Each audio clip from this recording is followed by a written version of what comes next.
Breaking news এই মুহূর্তে। কাল এসএসসির একাদশ দ্বাদশ পরীক্ষার রেজাল্ট, চূড়ান্ত উত্তরপত্র কাল আপলোড। আরো ডিটেল জানাবে সোমরাজ রয়েছে আমার সঙ্গে। তবে তার আগে আরো একবার জানাই কাল এসএসসির একাদশ দ্বাদশ পরীক্ষার রেজাল্ট।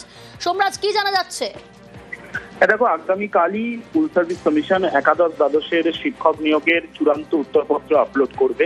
আগামীকাল বিকেলে স্কুল সার্ভিস কমিশন একাদশ দ্বাদশের শিক্ষক নিয়োগের চূড়ান্ত উত্তরপত্র আপলোড করবে এবং সেই চূড়ান্ত উত্তরপত্র বা ফাইনাল অ্যান্সার কি আপলোড করার পরেই শিক্ষক নিয়োগের যে লিখিত পরীক্ষা গত 14ই সেপ্টেম্বর এসএসসি নিয়েছিল, সেই পরীক্ষারও ফল প্রকাশ করবে আগামীকাল। এই যে একাদশ দ্বাদশে যে শিক্ষক নিয়োগের পরীক্ষা 14ই সেপ্টেম্বর হয়, সেখানে পরীক্ষা দিয়েছিল 2,29,497।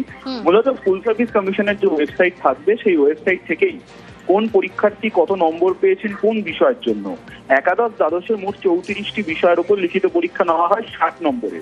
এই 60-এর মধ্যে কোন পরীক্ষার্থী কত নম্বর পেয়েছেন তিনি সেই নম্বরটি দেখতে পাবেন এসএসসির ওয়েবসাইট মারফত। তারপর এসএসসির তরফে পৃথকভাবে ইন্টারভিউর তালিকা প্রস্তুত করা হবে।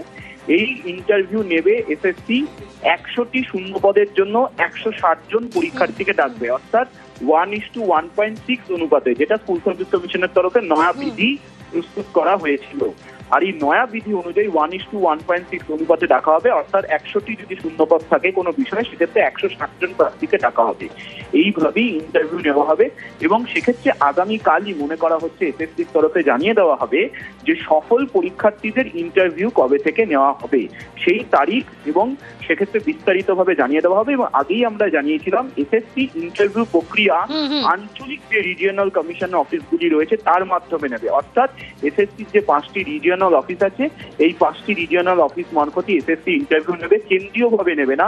তার কারণ এসএসসি চাইছে ইন্টারভিউ প্রক্রিয়াটি দ্রুত শেষ করতে। তাহলে সুপ্রিম কোর্টের যে টাইমলাইন রয়েছে 31শে ডিসেম্বরের মধ্যে নিয়োগ প্রক্রিয়া শেষ করার, সেই 31শে ডিসেম্বরের মধ্যে নিয়োগ প্রক্রিয়া শেষ করবে।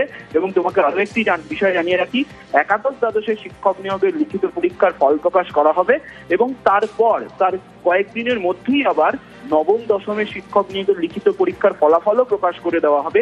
তারও প্রস্তুতি প্রায় চূড়ান্ত করেছে এসএসসি। বেশ।